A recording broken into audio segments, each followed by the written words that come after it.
The following was recorded in front of a live studio audience at the Studio 21 Podcast Cafe. This is the United Podcast Network.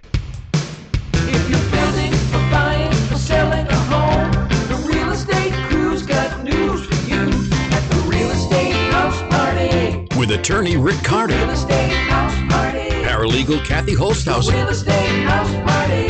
Come in, have fun. and comedian Tony V. Now, here's real estate attorney Rick Carter. Welcome and thanks for joining us today on the Real Estate House Party. And we're also joined by Beyonce from Colonial Manor. I'm glad your mic wasn't on when you started hooting and hollering before. I'm glad they muted you. I Beyonce. I know I had a lot of demands before the Green show. M&Ms, yes. I appreciate all of the Have we met all your demands? He actually went up to the barista, the new barista at our cigar Studio 21 Cafe. Gary, and he said, "I want a cup of coffee like my wife makes." Well, because they have these machines. They have these machines that, you know, like with the frothing and the whole thing. I know, but he doesn't know what your wife makes. And then he goes, if I don't like it, then I'll just have a vodka tonic. And he has that. Oh, he does? Yeah. Oh, good to know for next week. Don't you get that once? You got to ask for cold tea. Oh, is that it? That's Those the words? Yeah, those are the words. Oh, I didn't know that. Doesn't someone say that you were in that movie with so and so? You know, she was. Yeah. Yes, you know her. Her. You know her. Thing, yeah. Yeah. The one with she was on the movie. Tony, were you in a hurry to come here today? No, I was late. Oh, now you bring it up. What did I do? Let it go. Tag, you're Tony. He'll do it. I know. Oh, no. Woo! What kind of show is this? I thought we were talking about open houses. They'll get to it about 20 minutes in, Rick. All right. I love it. All right. All the hosts take their shirts off. Tony. Wow. Oh my God, All right. That's so funny. We worked with a girl once. Wait a second, my skin is inside out now. We worked with a girl once that was so. Do you remember I was that going to girl? bring it up. She used to wear a bra on. No, like she used to come in and her shirt would be on inside out, backwards. Her hair would be this big mess. She'd come flying in the office. We're like, "Where have you been?" Like she'd tell you. Yeah, I know. So we used to make it up. Let's just make up a name. I'd say, Leanne, someday you're going to come in with your bra on the outside as opposed to the inside. Oh my God! And get out of that dumpster. I'll give you the right? I'll give you the nickels. Is this right? Hey, it's a little better. That was so funny. I was just saying hi to you, Tony, and then I saw your tag. You could have mentioned it before we I got didn't on see the it. air. And then I saw the seams, and then I'm like, huh. Maybe that's how I like to wear them. Just to remind you, this is about real estate. It is about real estate. Spring is a wonderful time to It sell. is. It is. It's also We love opening. spring. It's also opening day. Yeah. Red Red Sox. Sox. And it's kind of lousy weather, but I was thinking if you dressed accordingly, it's probably a real good time. Oh, sure. It's not that bad out now. They're Well, doing it's it kinda, too. yeah. Maybe just for you. Opening day is kind of like, I don't know, Amateur day. play. You got to get there about 5 hours early. There's no parking in Well, Boston plus anymore. they're getting there's the ring ceremony, and they're going to hoist the flag today, so there'll be a lot of hooping. I remember being at opening day once and actually being a little bit claustrophobic because you were down in, you know how the tunnels are down below. Crush of people. And I wasn't even really walking. People were just pushing me along. Right, you know what I mean? And I felt a little bit as I get older, I don't like the crowd as much. Yeah. Too. Last time I experienced that was Halloween in San Francisco. Really? Yes. Were they pushing you around? Yes. It was the crazy. I mean, it's like such a big deal. Well, that's a like big Mardi deal. Gras. right. Like yeah. I couldn't. Like you couldn't go where you wanted. Yeah, I don't like that. It was like being caught in a stream. The flow brought you certain and if you needed a break, you'd have to take like a side Right, and then street, there's always one, you know what, that comes the other way, and then everyone has to move out of the way for them. And upstream.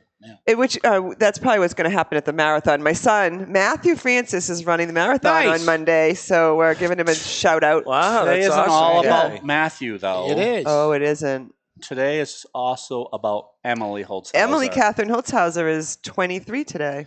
Oh, happy birthday! Happy birthday, in 23 years ago, I was actually in the hospital. You know, I have a niece, Emily Catherine. Oh, you do? Emily Catherine I love Sullivan. that name. Yeah.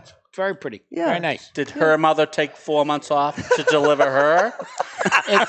Well, I thought you said it was from conception to kindergarten.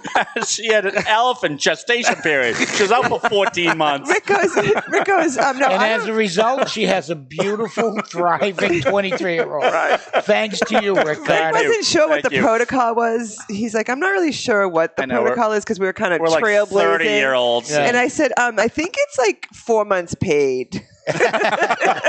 Rick goes, consider it done. Okay. Sure.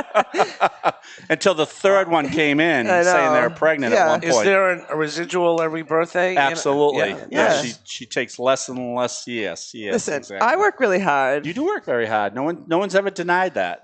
No one's ever. You guys all make fun of it. But our studio audience thinks that I'm just a hack. No, the studio audience gave you a huge applause when you pulled in here. Nope. No. She works hard for her money.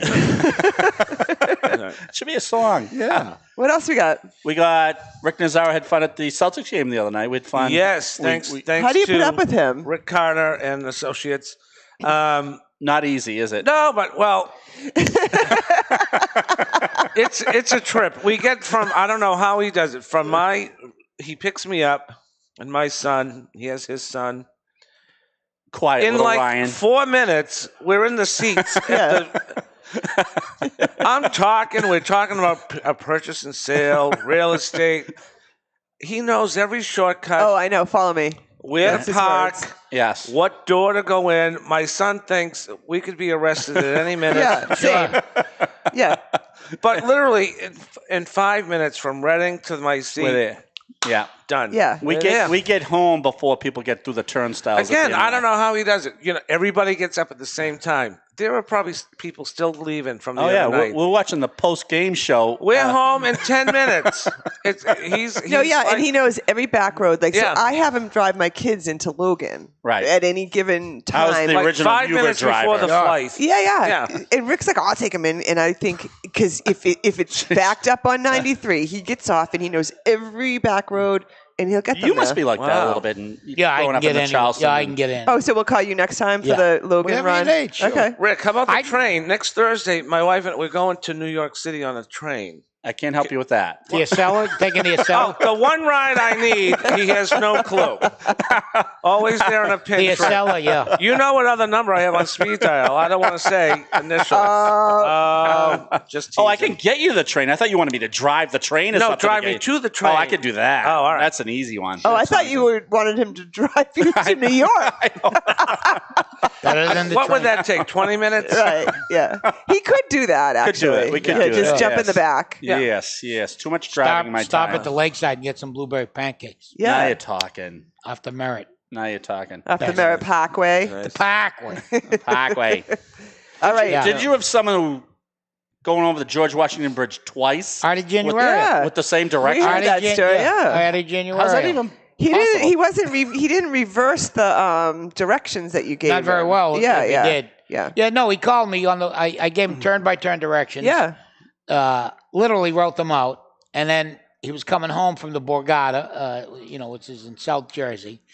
And with not a hint of irony in his voice or surprise, he goes, was I supposed to go over the George Washington Bridge? I go, no. He goes, twice? I go, no, there's no directions in the history of directions that say go over the same bridge in opposite directions. Yeah. You would be where you started. Why would I say that? He goes, George Washington Bridge reminds me when my wife called me to see if I could pick up the kids at school. I said, nah, I'm on the George Washington Bridge right now. No, you didn't actually say that. You said, well, what time? And she said, like, right now. And he said, I don't think I can do that. Why not? He did not disclose. If you say, Rick, where are you? He goes, I go, just answer the question. He goes, why do you need to know that? that's good. When he says, I know he's not where he's supposed to be. Yes. Well, no, exactly. it's a setup. If you say where you are, then they'll say, oh, pick Can me you up pick up this, milk? grab this. So if they ask first, you can say, I'm over here. I'm not near that. No, he never answers a direct question. Hey, do you ever have sellers, not to talk real estate at all? Let's do that. Do you ever have sellers that aren't on the same page, like a husband and wife? Oh, we just had one. Yes. Last summer. Yeah, do you ever have that situation where a husband will agree to one thing, the wife doesn't, and they kind of not on the same page. Yes, on occasion. Most times I find that there is a driver of the transaction. It's either the wife or the husband. Many times it's both. I want to say about 2 summers ago, I had a situation where, well, the end of the story is I ended up buying a washer and dryer. Are you kidding me? Remember that? No. I remember this. I do remember that too. Yeah. Because my first listing meeting was with the wife, and we go over what's staying, what's going.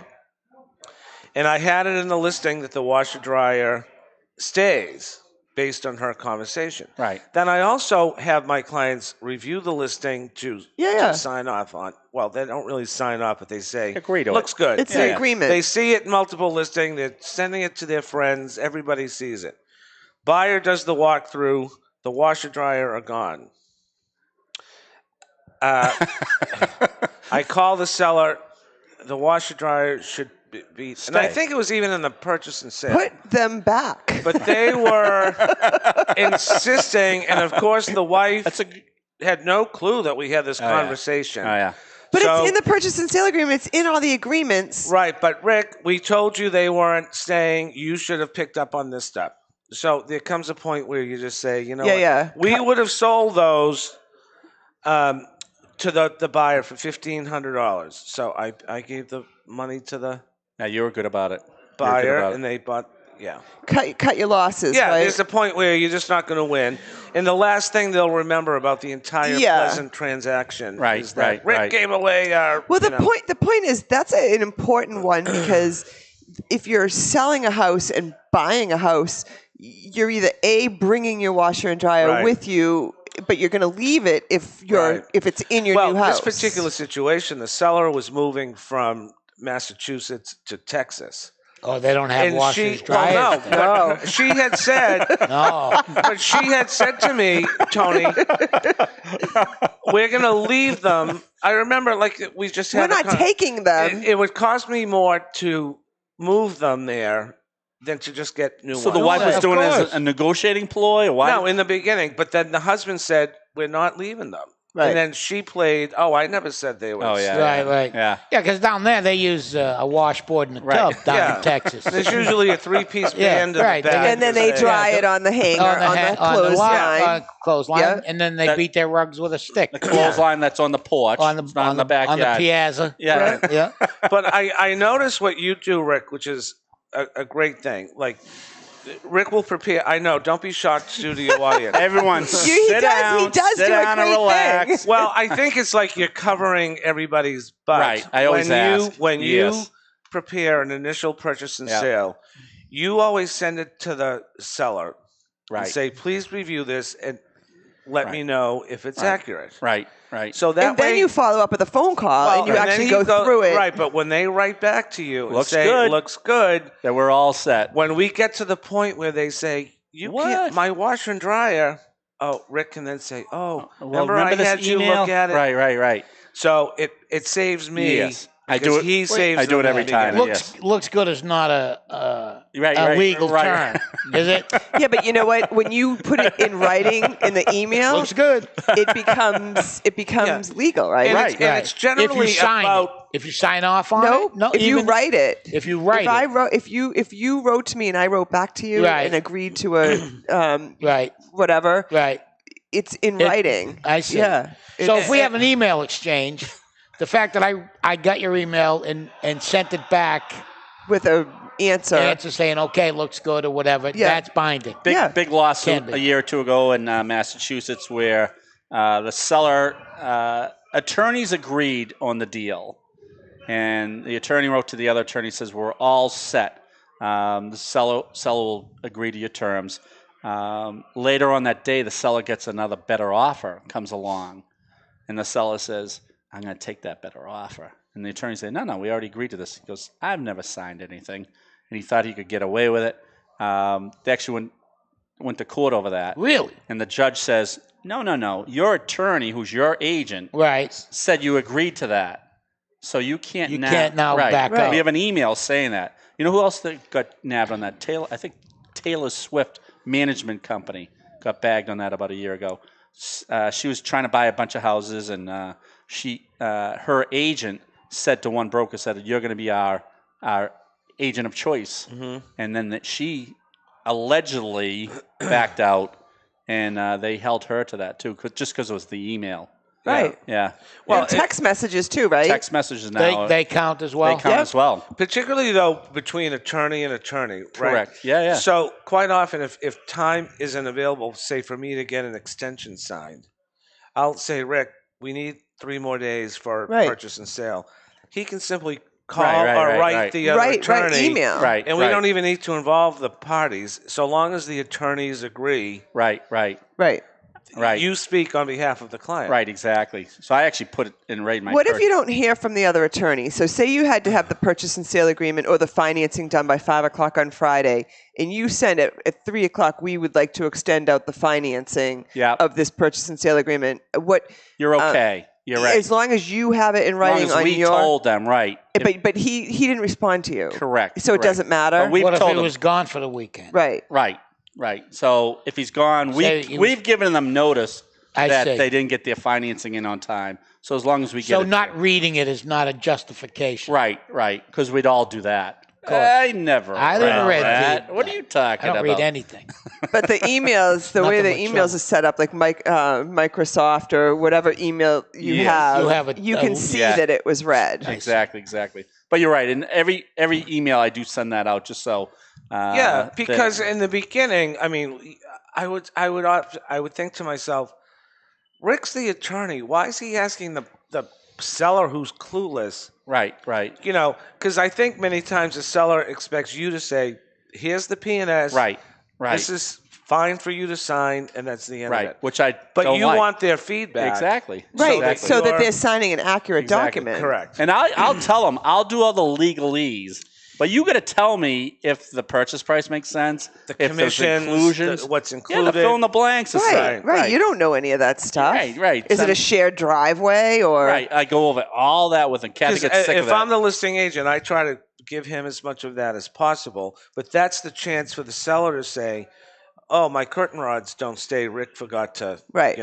Right. Exactly. Right. So we're just kind of covering ourselves. Yeah. Wow. I appreciate you noticing that. So. Yeah, Rick, come on. This is also very complicated. So what was it? What was the name of our topic? It says, what could possibly go wrong? Getting to the everything. The one thing that I do want to stress, just because you have attorneys involved and real estate agents involved, it doesn't mean they're going to bat for you to get your financing done, right? Right. So when you get a commitment letter and turn the page, and there are 30 items that you need to get to your banker or your lender, nobody's doing that except for you. Right. No, that's not incumbent on your team, on your no. attorney? If you guys are hitting a great point, and we're going to talk about it in our class tomorrow. You as a broker, and I'm going to back off this a little bit, but you guys are hitting a great point. So as a broker, you should tell your buyer, all right, June 15th, you need your financing in, and you need to make sure all those conditions you can hit. Or if you notify them after the fact, you might lose your deposit money. But you also should back off. That's as far as I go. They're adults. They're buying a house, right? They're making a commitment to pay a mortgage. The attorney once told me that once you start keeping an eye on that. Once you start babysitting them, then they're going to expect you to keep an eye on it. The only other step I may take is depending on whether or not I know the lender or who they're going with. Yeah. I'll just I'll say, look, here's the date, here's the client. Let me know when they're approved. Right. And I'll just remind the buyer that the dates are important. You need to remember this date. Because the same as what I do with the inclusions, I do that with a buyer too.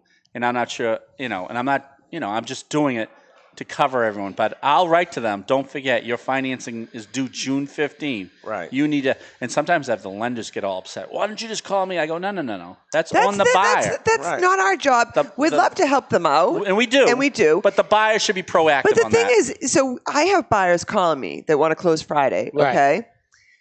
That's all well and fine. We can set up a time and a location. Sure.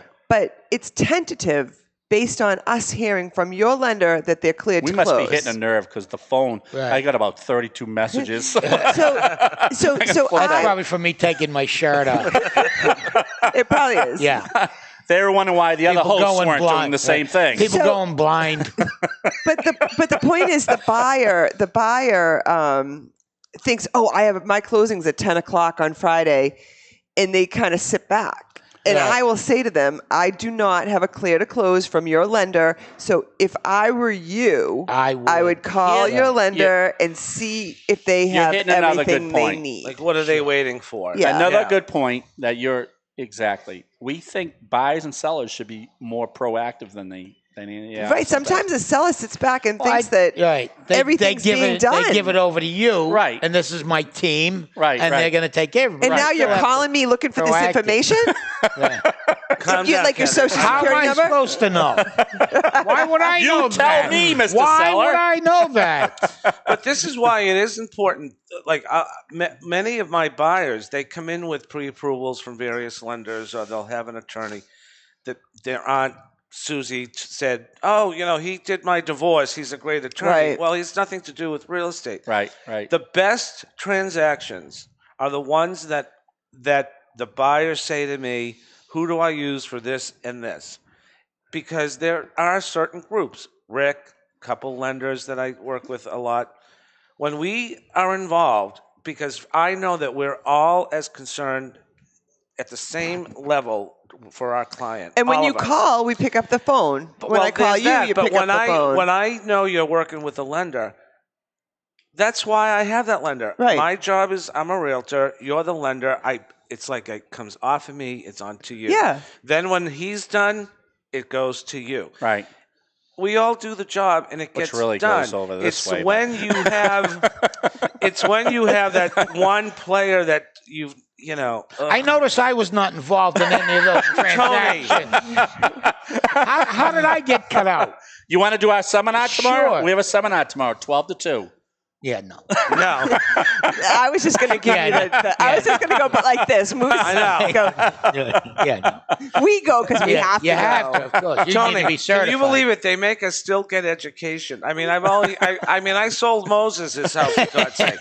And I still have to go, Rick has to teach a class. Right. Is that just the government getting involved? Or who? No, it's the licensing state. The state? Yeah. But the thing is, we have it at Davio's. Oh, yeah, and they have really good food. Oh, they have great food. Yeah, and it's a good venue. Wait, what time is it?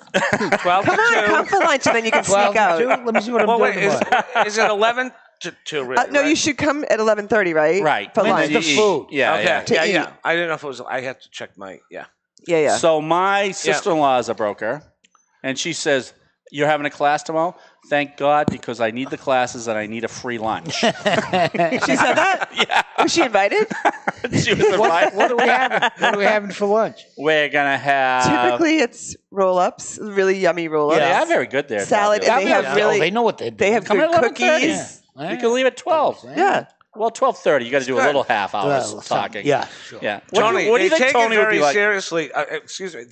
There's like a guard. Remember, Kath? I left. Well, this is the thing. This is the thing you got about in big trouble. if you're a real estate agent and you're looking for credits. Yeah. We have a school, right? Like a real estate school? Like a real estate school. Yeah. Imagine they gave us a school. Renee Carter is our instructor. Yeah. Or we use. Wait, so you have the Carter Law School? You know what we call it? Tony V's credit. Keeping It Real Estate Academy. Oh, nice. There you go. I like it. But sometimes First American is our school. Yeah. And that they have very strict rules or whatever, what regulations. has to be done. If the door shuts, if someone comes in 10 minutes after the door shuts, they can come in and they can listen, but they will not get their We're credit. the instructors, and I get nervous around her. Right. Yes. She's very, so very... it's somebody that's deemed by the state or the whatever. Yes. So the last class they had, I had the lunch. I listened to 2/3 of the speakers, right? Sure. And I had to leave a little early. This is me. I'm leaving. I go, Kathy. Here's my slip. Put it in the thing, caught right? You. Yeah. She calls me. She goes, when you didn't come back from the men's room, Right. she went in the box and took your thing out. She has to. She has to. The thing is, so somebody actually asked us, right? Does Rick Nazzaro get credits for that or whatever? Oh, because they tell on each other. You know what I mean? So they could actually have. They could actually have their license taken away. Are so you kidding? Not real estate. Yeah. Only because you got a lot of listings in Reading. That's They'll why. do anything to get me, Kath. I know. Jeez. What is the purpose of all this? It's just to regulate? To stay current. Yeah, to stay current. They need to do 12 credits within 2 years. Right. If having lunch with you guys on occasion got me points, you'd have a lot of points. Is it 2 years or 1 year? I think it's 2 years. 2 years? Oh, every 2 years. Okay. And how many points do you get for 2? 2? Yeah. And how many points do you get for leaving early? None. You got but you got a free lunch. You got so tomorrow I'm staying late and cleaning up. There you go. There you go. Have you had? Have a second so lunch. you got to offer up something. What could possibly go wrong getting the closing table? Let's talk about what you were just asking us about the walkthroughs. Yeah. So Friday I have a closing, and I'm representing both the seller and the buyer. Okay. That's going to be in our movie. That all seems a little fishy. Right. That's going to be in our movie. It's okay. It's okay as long as it's disclosed. It's called dual agency. You're gonna keep who would not know that? Say, you look suspiciously like the like we met before. The mustache is different, but I'm getting a sneaking suspicion. No. Hey, where's this coming from? That's my brother. So write that down. That's going to be in our movie. We're doing a movie, and you're welcome. Is it after you write the children's book? We're going to do children's books. We're going to do movies. It's the Mrs. Doubtfire of real estate. No, that was my brother. All right, I'm going to leave all the confidentiality of you, and then I also going to be very confidentiality. I'm going to sign this paper, but not look.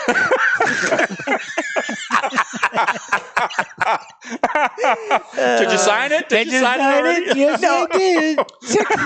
You know, this show takes the real estate is no laughing matter. No, it is. No. Is that what you want to? Is that what you want to call this? Except over here. No, Tony. Sometimes sometimes people get confused on who represents who. I don't know why. I believe it's Kath. I believe it's who represents whom. Whom. Except the 42 disclosures hopefully help. Sign this. Yeah. Sign this. Take a video. Well, that's the reason. That's the reason. Yeah. The Mrs. Doubtfire of real estate. I love that. Oh my God. I forgot what we were talking about. We were talking about the walkthrough when you represent. You're representing the buyer, the seller. You have a dual Kathy agency. should talk. When she buys houses, she represents her. She signs for her husband. She's doing the lender work. She's doing the attorney work. She's doing the home inspection, the appraisal work. Yeah, so talk about wearing a lot of hats. Talk about a one-stop shop. Wow, that's You need me to sign any name. I can do it. If the mortgage needs to be assigned to a new lender, that's a whole haberdashery of hats over there. Yeah, exactly. I think she did that while in labor with Emily. Yeah. Didn't you? Yeah, no. No. The clipboard. Yeah. No, I was busy watching something. soap operas. All right. Walkthroughs. So anyway, my seller is seller. very nervous. They're buying a house right after this closing. Nothing can go wrong. Nothing can go wrong. She's calling me.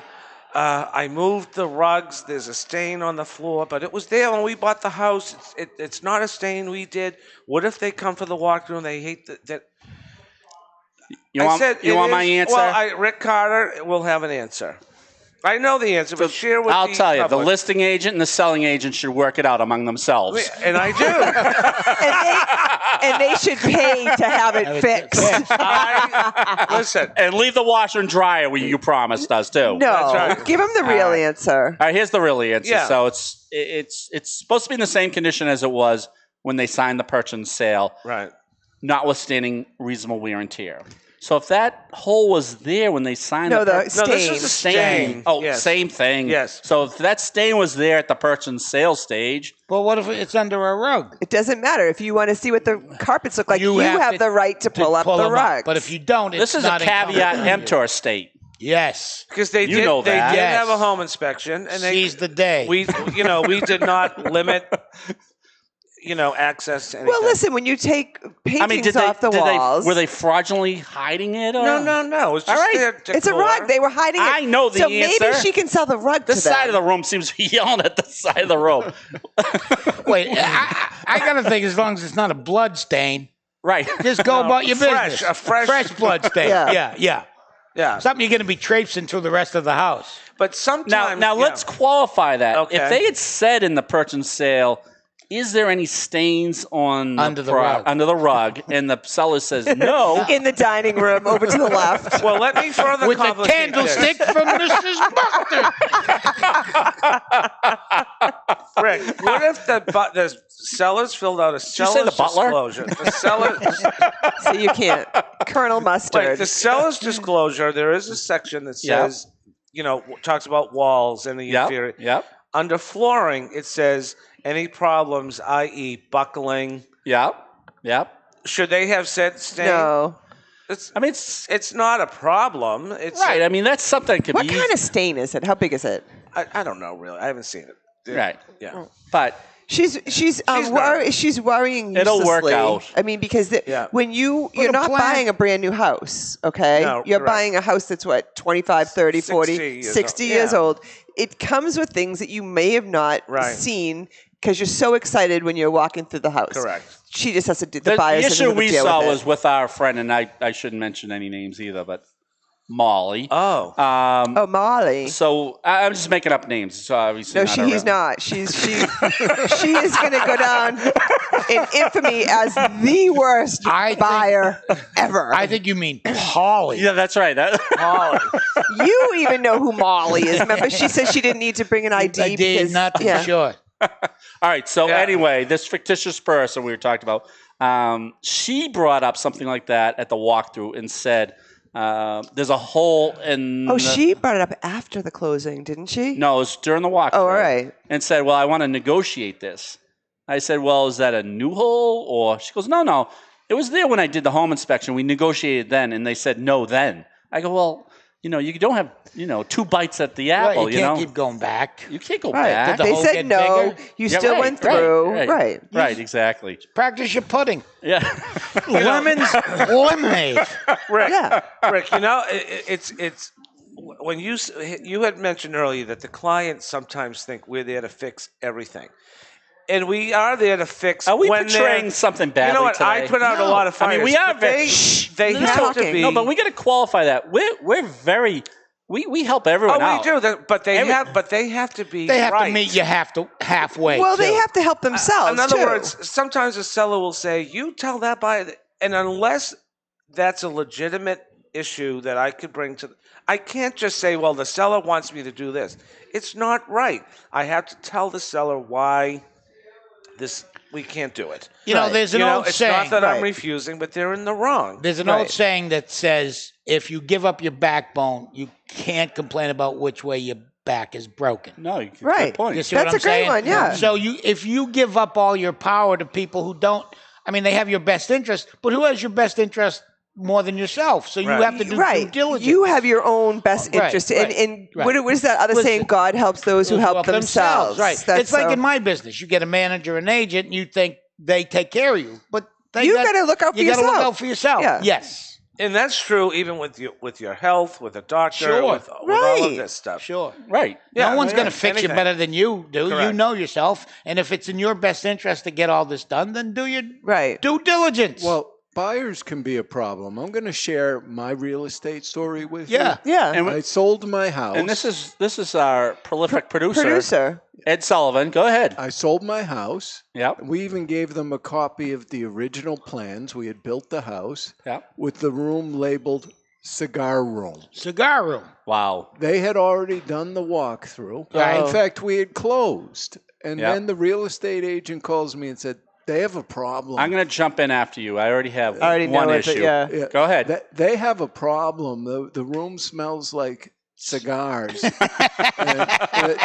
think you should pay for remediation. I said, well, no, I don't have a problem. You have a problem. You have a problem. Right. I like this is all done. Right. And they went through a walkthrough. Right. Changed in this that is like time. This is like the guy in Reading a couple in Reading bought the house right near one of the parks down there and was very shocked. There was baseballs being hit in the backyard and wanted to sue everyone involved. How could you know that happens? Right. Because she bought in February and didn't notice that big school over there with all the playgrounds that it might happen. Yeah. The cigar room smelled like cigars, Rick. Yeah. That's what happened. Well, I can see their point. Well, now. you're an unreasonable seller. I know. That's what I'm talking And it was about. But he had already sold the house, so he was He's done. I didn't live there anymore. I had the money, and we were 2 weeks past the closing. Right. So when they called you, how much laughter did you do? I didn't laugh much. I just said, well, no, I don't have a problem. You do. So, Rick, what if he got that call before at the walkthrough? Still, The cigar room smells like cigars? It's in the walkthrough. It smelled like cigars. Tony can answer this one for us. Here's what I would have done. I would have offered to stay there and smoke cigars in that room so they would have a reason. Oh, that's just Ed. So Ed, if they came and they saw the house and they clearly saw the cigar room, and they probably smelled the cigar room. Well, sure. So what would the change have been between the time that they decided to buy this house, sign a contract, and then the walkthrough? I'm sure it smelled like cigars. Right, there was no stipulation that you had to clean that out. All right. How about this one? And we're not going to give the answer today because we're running out of time. Oh. How about if there's a neighbor that smokes excessively that the buyer did not know beforehand? Should that have been disclosed? Thank you, and we'll see you next week. No, I want an answer. No. I love a cliffhanger. Who shot Jay out? We're not answering the it today. answer is you didn't have to disclose that, did you? I'm not telling you. You're gonna have to listen next week. But it might ruin their enjoyment. Don't you know how to leave people hanging? You got to leave them. I don't like that. I like to wrap everything up. No, we're not being wrapped up. Join us next week for the answer to that people question. Just going to be staring at their phones. Why won't you answer me? Why? A lot of fun, guys. Other than the shirtless debacle, it was really a good time. Thanks so much. You are welcome to join me at any point. Thanks for joining us here at the Real Estate House Party with paralegal extraordinaire Kathy Holtshouser, Mr. Thor himself, and Beyonce from Colonial Manor. Thanks all for joining us. Have a good week.